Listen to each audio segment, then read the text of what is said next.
मौन अच्छा है किंतु मनन के लिए। जब शोर हो चारों ओर सत्य के हनन के लिए कहनी चाहिए। सर कटाना पड़े या न पड़े तैयारी तो उसकी रहनी चाहिए।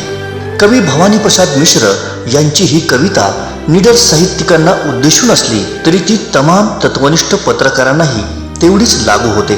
सावंतवाडीचे ज्येष्ठ पत्रकार अरविंद शिरसाट यांनी ही कविता अक्षरशः जगली आहे। कोणी एकेकाळी बुद्धिमत्ता व तत्वनिष्ठा ही पत्रकारितेत सर्वात महत्त्वाची बाब होती। बदलत्या काळात ती नगण्यच नव्हे तर वैगुण्य ठरत आहे। याचा अनुभव शिरसाट यांनी पुरेपूर घेतला। बिनकण्याचा होयबा होणे नाकारल्याने बांदा ते चांदा अशी तडीपारीही त्यांच्या वाट्याला आली। मानसिक, आर्थिक, कौटुंबिक मनस्ताप सहन करावा लागला, पण या सर्व घडामोडींकडे ते सकारात्मक दृष्टीनेच पाहत होते। अरविंद शिरसाट यांच्या अनपेक्षित निधनाने पत्रकारितेतील एक रोखठोक अभ्यासू पत्रकार हरपला आहे। अरविंद शिरसाट यांची पत्रकारिता गोव्यातील वृत्तपत्रात बातमीदारीपासून सुरू झाली आणि 1983 ते 85 या दरम्यान सिंधुदुर्ग जिल्ह्यामध्ये पहिलं दैनिक नवकोकण म्हणून आम्ही सुरू केला। त्या दैनिकात उपसंपादक म्हणून अरविंद शिरसाट याला काम करण्याची संधी दिली मी आणि या संधीचं त्याने चांगलंच सोनं केलं। सावंतवाडी शहरातील आणि जिल्ह्यातील अनेक कुप्रवृत्तींवर त्यांनी रोखठोक लिखाण केलं आहे। अनेक ज्या वाईट गोष्टी होत्या, अन्याय होता, तो दूर करण्याच्या दृष्टीने पत्रकारितेतून त्यांनी काम केलं आणि त्यानंतर पुढच्या काळामध्ये त्याला एक मोठ्या प्रमाणात वर्तमानपत्रात काम करण्याची संधी मिळाली आणि त्यांनी मग त्याचंही सोनं केलं आणि गेली 25 वर्ष या वृत्तपत्रसृष्टीत त्यांनी आपल्या रोखठोक स्वभावाने अभ्यासू वृत्तीने काम करून एक पत्रकारितेमध्ये सिंधुदुर्गमध्ये एक मैलाचा दगड निर्माण केला आहे। कोकणातील पत्रकाराला नक्षलवाद अभ्यासाला मिळणं, विदर्भ समजून घेता येणं, पर्यावरणाचं नवं रूप कळणं ही एक संधीच होय, एवढ्या निरपेक्षपणे ते या घटनेचे वर्णन करीत। 1997 साली मी सकाळमधून काम सुरू केलं। यावेळी अरविंद शिरसाट हे ब्युरो मॅनेजर म्हणून सकाळमध्ये काम करायचे।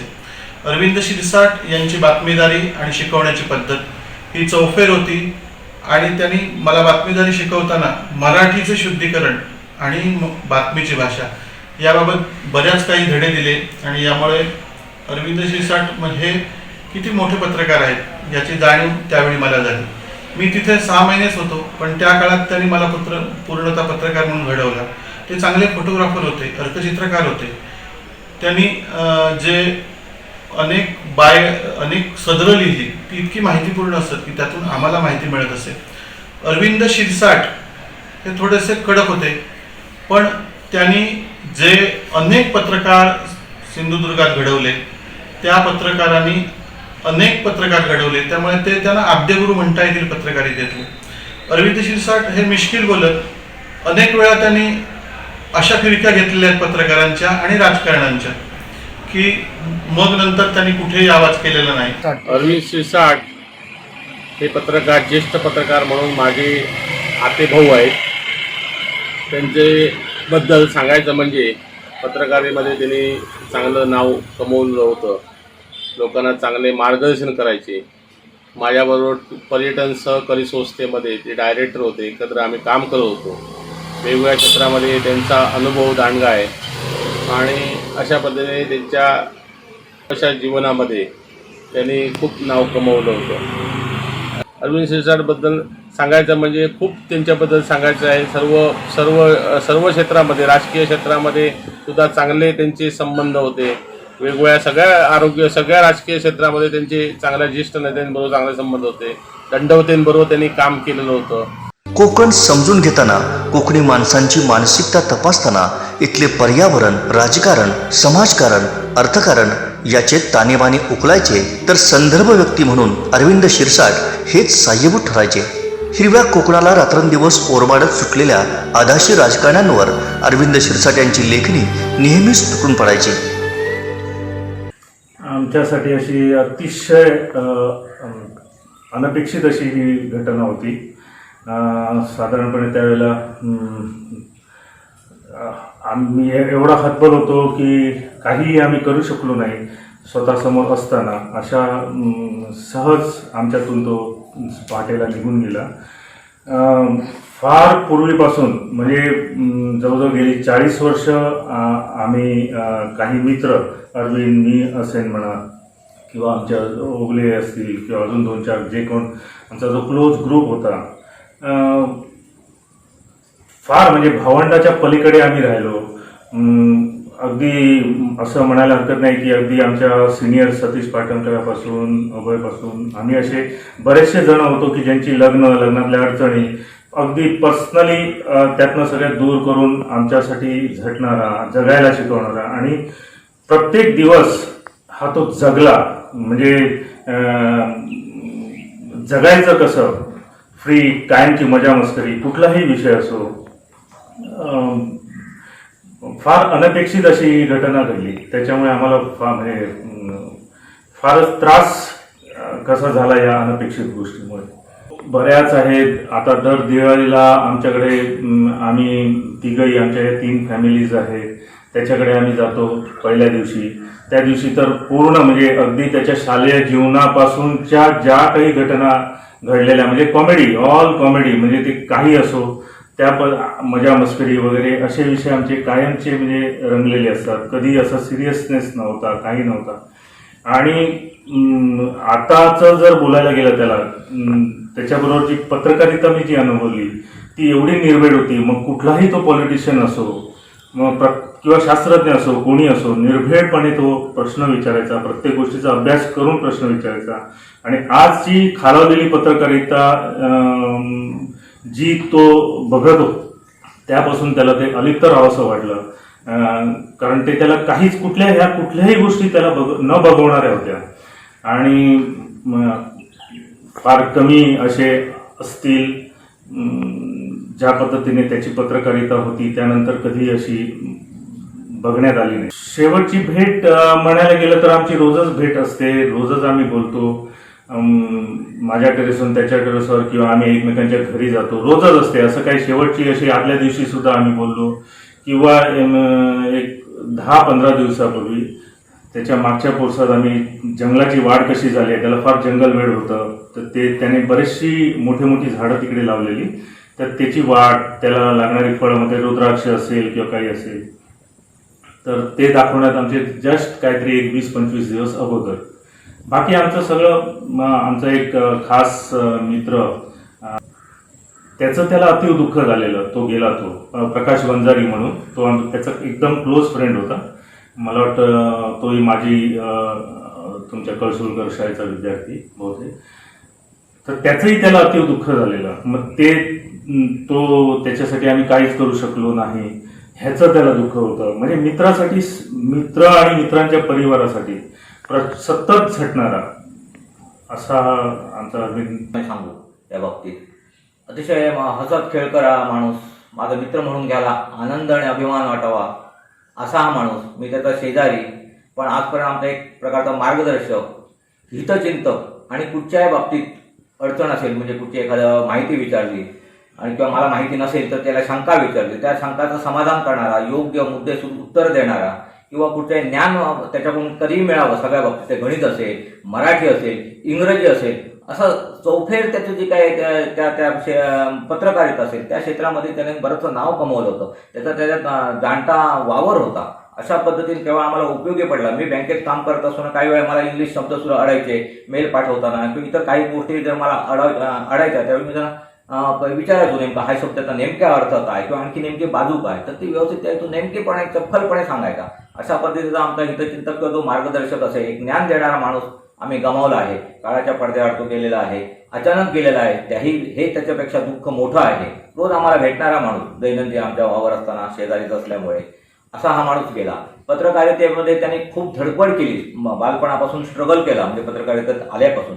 पण आपलं एक जो प्रामाणिकपणा आहे, निस्वार्थीपणा आहे, तो सोडला नाही. बातमी कशी लिहावी याचं मी एक नमुनेदार उदाहरण म्हणजे ते मला नेहमी द्यायचे. कारण तो का पत्रकार हा सर्टिफिकेटवाला असला पाहिजे असं नाही, पण त्याला बातमी लिहिता आली पाहिजे चांगली, आणि बातमी लोकांना ती समजली पाहिजे. आम्ही त्याच्यावर एकत्र नैतिक नव कोकण किंवा कोकण सातबारे गजानन नाईक संपादक असताना आम्ही त्याच्यावर तिथे काम केलं आहे. अरविंद शिरसाटबरोबर उपसंपादक म्हणून काम केलं. ते त्यावेळी उपसंपादक होते. नंतर पुढारी किंवा सकाळी तर निर्णय पत्राबद्दल त्यांनी काम केलं. तर अशा वेळी त्यांचा अनुभव मला चांगला उपयोगी पडला.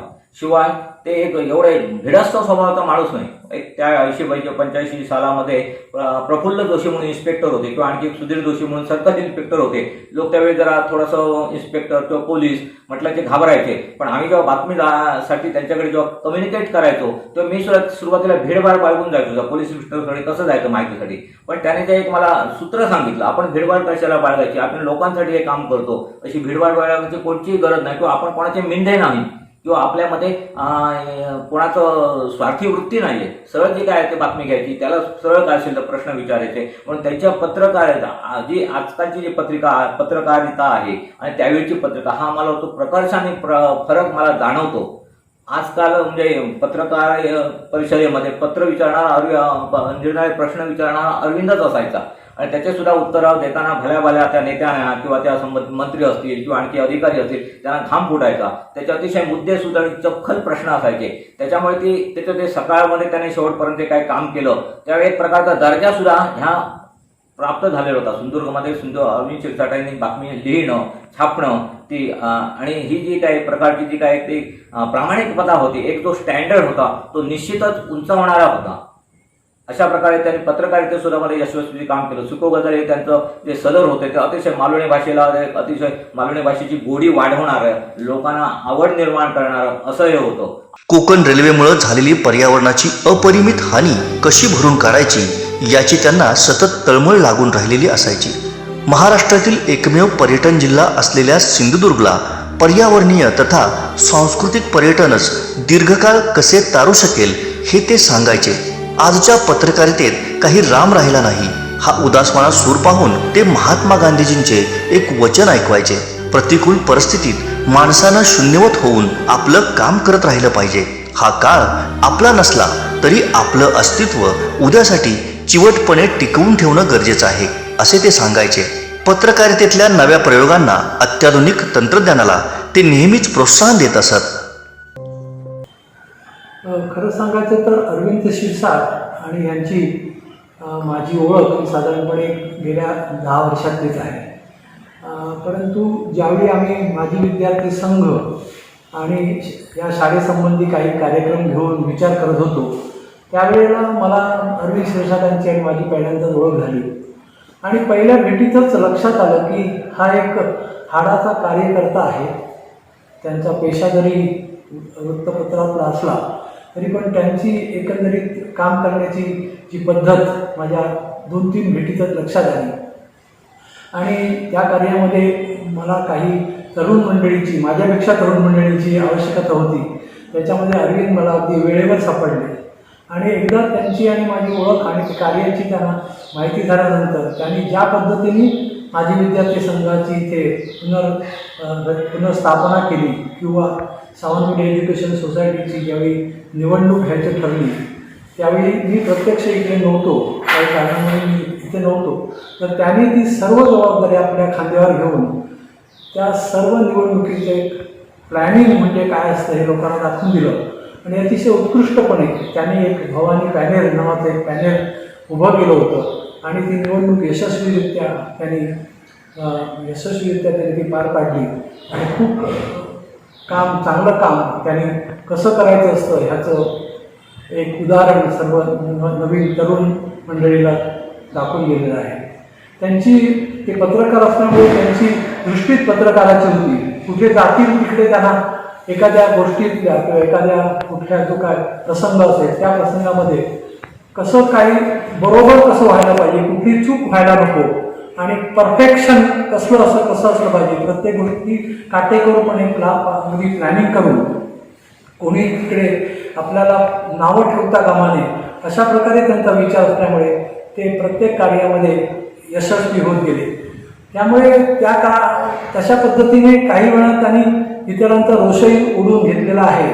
त्यांच्या ताज्या माहितीप्रमाणे त्यांच्या म्हणजे त्यांच्या पर्सनल लाईफमध्ये सुद्धा त्यांनी अशा काही गोष्टी त्यांच्या प्रिन्सिपल हे त्यांचं खूप महत्त्वाचं होतं आणि त्याच्यासाठी त्यांनी कदाचित आपण आपला नुकसानही करून घेतलं असेल, पण काम म्हणजे काम आणि ते अत्यंत उत्कृष्टपणे झालं पाहिजे ह्याच्यासाठी त्यांनी कायम आपलं आयुष्य वेचलेलं आहे. पहिल्यांदा माजी विद्यार्थी संघाच्या बैठकीमध्ये तुम्हाला निवडणूक लढवायची आहे का हा प्रश्न त्यांनी विचारला होता आणि त्यावर आम्ही हो असं म्हटल्यानंतर कशासाठी हे याचं उत्तर जेव्हा आम्ही सांगितलं आणि त्यानंतर ते पटलं आणि तेव्हा आता मी तुमच्यासोबत आहे आणि खरोखर तेव्हापासून ते अगदी शेवटपर्यंत ते आमच्यासोबतच राहिले. आम्हाला वेळोवेळी त्यांनी मार्गदर्शन केलं. आम्ही सगळे नवखे होतो, निवडणूक कशी लढवायची काय लढवायची काही माहीत नव्हतं. त्यावेळी प्लॅनिंग कसं करायचं, प्रत्येकाकडे कसं जायचं, त्यांना काय सांगायचंय, आपण आपला प्रचार यंत्रणा कशी राबवायची हे सगळं आम्हाला शिरसाट सरांनी सांगितलं आणि त्यांच्यामुळे आणि केवळ त्यांच्यामुळेच आम्ही निवडून आलो. निवडून आल्यानंतर ज्यावेळी कॉप करून जे 2 सदस्य घ्यायचे होते त्यावेळी आम्ही पहिल्यांदा म्हटलं की आमचं सगळ्यात पहिल्यांदा जे नाव डोळ्यासमोर ते अरविंद शिरसाट हेच आहे. त्यांनी पहिलेच सांगितलं आम्हाला की मी खूप तरेवाईक मनुष्य आहे, ते मला घेत असाल तर फार विचार करून घ्या आणि जर घेतला तर त्यानंतर सहन करायची कॅपॅसिटी ठेवा आणि खरोखर तसंच झालं. ते आल्यानंतर त्यांचा जो वेगळा एक कोकणी खाक्या होता, म्हणजे ते कोणत्याही प्रश्नासाठी आपलं जे मत असेल ते एकदम परफेक्ट सांगायचे आणि ते मत त्यांचं बदलायचं नाही. बरेचदा कितीही जण त्याच्या विरोधात असू दे त्यांचं मत ते ठाम असत आणि ते आपलं नेहमी मत नंतर बाकीच्यांना पटवून देत असत. निवडणुकीच्या दरम्यान देखील एक किस्सा मला आठवतो, म्हणजे आम्ही एका प्रतिष्ठित माणसाकडे किंवा एखादा राजनीतिक मधल्या मोठ्या उद्योगाच्या माणसाकडे गेलो होतो आणि त्यांनी आम्हाला असं सांगितलं की बाकीचे पॅनल्स आहेत त्या पॅनल्स बद्दल तुम्ही युती कराल का किंवा कसं काय, त्याबद्दल तुमचा विचार काय. त्यावेळी शिरसाट सरांनी त्या एवढ्या मोठ्या माणसाला देखील त्यांच्यावर लगेच सांगितलं होतं की हे आम्ही करणार नाही, आमची तत्व आमचं स्पष्ट मत आहे जे काही आहे ते, त्यामुळे आम्ही त्यांच्याबरोबर जाणार नाही. निवडणुकीत काय होईल ते मला माहीत नाही, पण आम्ही लढणार एवढं निश्चित. एवढं ठणकावून सांगून येणारं म्हणजे शिरसाट सरच त्यावेळी हे करू शकले असेल, दुसरं त्यांच्या जागी कोणी नव्हतं. मीटिंगमध्ये कोणताही मुद्दा आला की त्याच्यावर पूर्ण चर्चा कशी करायची हे शिरसाट सरांकडनं शिकावं. मी सचिव म्हणून ज्यावेळी जॉईन व्हायचं किंवा मला मुद्दा दिला त्यावेळी फार मोठा प्रश्न होता की ह्यातलं मला प्रशासकीय यंत्रणा कशी कळणार आणि ती शिरसाट सरांनीच मला दाखवली की कागदावर तुम्ही कसं परफेक्ट पाहिजे, जे तुम्ही करताय त्याच्यामध्ये कसं परफेक्टनेस यायला पाहिजे हे त्यांच्याकडनं शिकण्यासारखं होतं. प्रत्येक नियम त्यांना माहिती होता. ते हाडाचे पत्रकार होते, गणिताचे प्रोफेसर होते, एक छायाचित्रकार होते, चांगले टेबल टेनिस खेळणारे होते, औषधी वनस्पतींची माहिती असणारे आणि ती लागवड करून जतन करणाऱ्या त्यांची इच्छा प्रबळ होती. याशिवाय त्यांना सुके गजाली म्हणजे त्यांचं सदरली ते खूप प्रसिद्ध होतं आणि आता त्यांनी ब्लॉगवर परत एकदा चालू केलं होतं उड्डाण टप्पू या नावाने, ते पण खूप छान लिहित. शिरसाट सरांचे आणि खूप वेगवेगळे गुण होते. वैयक्तिकरित्या किंवा जर सावंतवाडी सोसायटीचा एक सदस्य म्हणून देखील माझं एक खूप मोठं नुकसान झालंय त्यांच्या नसण्यामुळे, कारण ते माझं प्रूफ रिडिंग होते. कोणतीही गोष्ट ज्यावेळी पब्लिश करायची किंवा इतरांना सांगायचं त्यावेळी आधी पहिले शिरसाट सरांना टाकायचो, ते त्यावर जी मतं सांगायची त्याच्यावर पुढे ठरायचं की करायचं की नाही करायचं. कोणतीही एखादी योजना की त्यांच्या डोक्यात आली, आता माझी विद्यार्थी संघ स्नेह संमेलन भरवायची ही योजना तरी शिरसाट सरांची होती आणि ती त्यांनी कशी फलद्रूप होऊ शकते हे त्यांनीच आम्हाला दाखवून दिलं. कोणत्या व्यापक प्रमाणावर तुम्ही करणार, तो किती दिवसांचा असावा, त्याला काय काय त्याच्यामध्ये इन्व्हॉल्व्ह करता येईल तुम्हाला, म्हणजे इव्हेंट्स कशी इन्व्हॉल्व्ह करता येईल, हा सगळा जो प्रकार होता हा शिरसाट सरांच्या डोक्यातनं आला होता. शाळेमध्ये ग्रंथालय सुरू करणं असेल, कॉम्प्युटर रूम सुरू करणं असेल, ते एक वेगळ्या नजरेमध्ये शाळेला बघायचे. पुढच्या 20-25 वर्षामध्ये शाळा कशी असणार ह्याचे त्यांच्याकडे क्लिअर पिक्चर होतं. इव्हन आता जी राष्ट्रीय शिक्षा नीती ज्यावेळी डिक्लेअर झाली त्यावेळी मला त्यांनी रात्री पहिला फोन केला आणि मला म्हणाले की ही शिक्षा नीती अशी आहे ज्याने आपल्या शाळेला खूप मोठा फायदा होणार आहे. मग त्याच्यासाठी आम्ही राष्ट्रीय शिक्षा नीती म्हणजे काय आहे आणि ती कशी आमच्या शाळेला फायदा करून येईल यासाठी एक सेपरेट मीटिंग ठेवली होती. त्याला आम्हाला त्यांनी शिरसाटांनी मार्गदर्शन केलं होतं.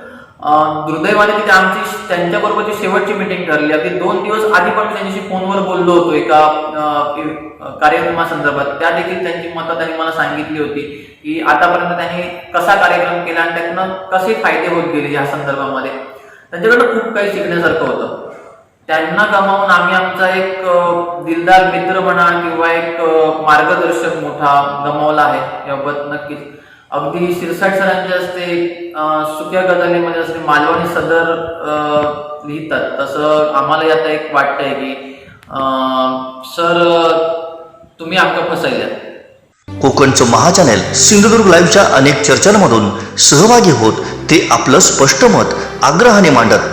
निर्भीड पत्रकार आणि कोकणच्या पत्रकारितेतला एक दीपस्तंभ असलेल्या ज्येष्ठ पत्रकार अरविंद शिरसाट यांना सिंधुदुर्ग लाईव्ह परिवारातर्फे भावपूर्ण आदरांजली.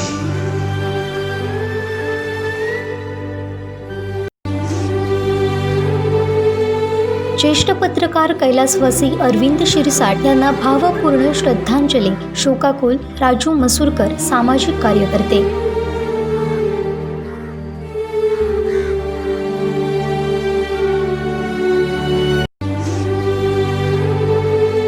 पत्रकारितेतील माझे गुरुवर्य कैलासवासी अरविंद शिरसाट यांना भावपूर्ण श्रद्धांजली. शोकाकुल देवयानी वरसकर, सहसचिव, जिल्हा पत्रकार संघ, सिंधुदुर्ग.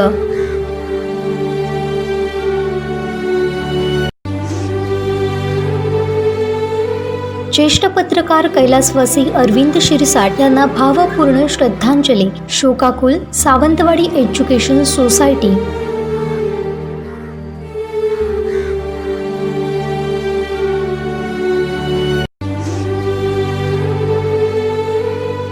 ज्येष्ठ पत्रकार कैलासवासी अरविंद शिरसाट यांना भावपूर्ण श्रद्धांजली. शोकाकुल हेमंत कुलकर्णी, ज्येष्ठ पत्रकार, देवगड.